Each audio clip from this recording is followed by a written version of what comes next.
Жыл 12 ай. Әрбір жылдан күтеміз біз үмітті, не боларын алдыда кім біліпті. Озып шығып жан жануар бәрінен, ең алдында тышқан деген жүріпті. Одан кейін маңғаз сиыр келіпті, жақсылығын барлық жандар көріпті. Тоқ болсын деп адамзаттың баласы, аямай-ақ қаймақ сүтін беріпті. Одан кейін барыс кепті қайсарлы, көзге түсіп үшінші боп байқалды.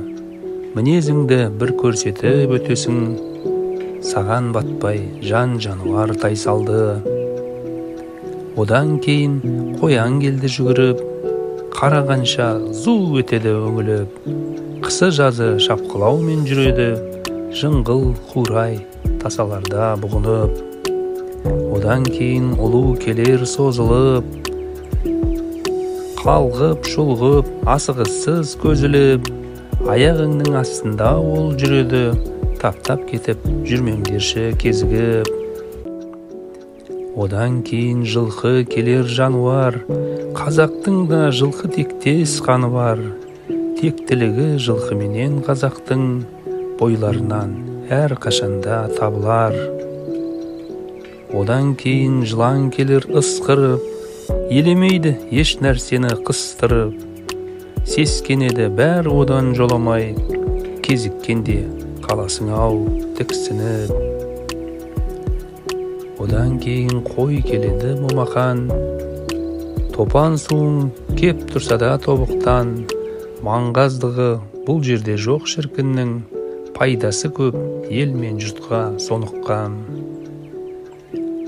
Одан кейін бешін келер қойқаңдап, алпарысып алып жұлып сайраңдап.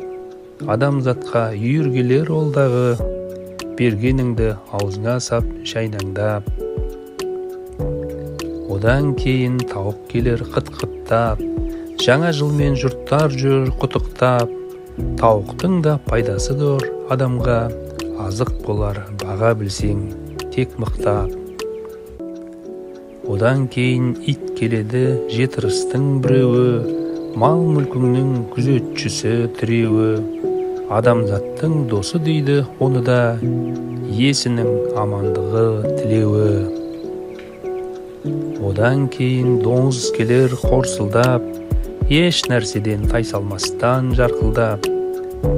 Қопарады пыт-шыт қылып аймақты, көрген затын ішіп кетер сарқыбақ. Міне осылай жыл 12 ай өтеді, көктем келіп жаз, күз, қыс та кетеді. Өмір өтіп жатсадағы ағайын, адамдықтың түгел болсын есебі.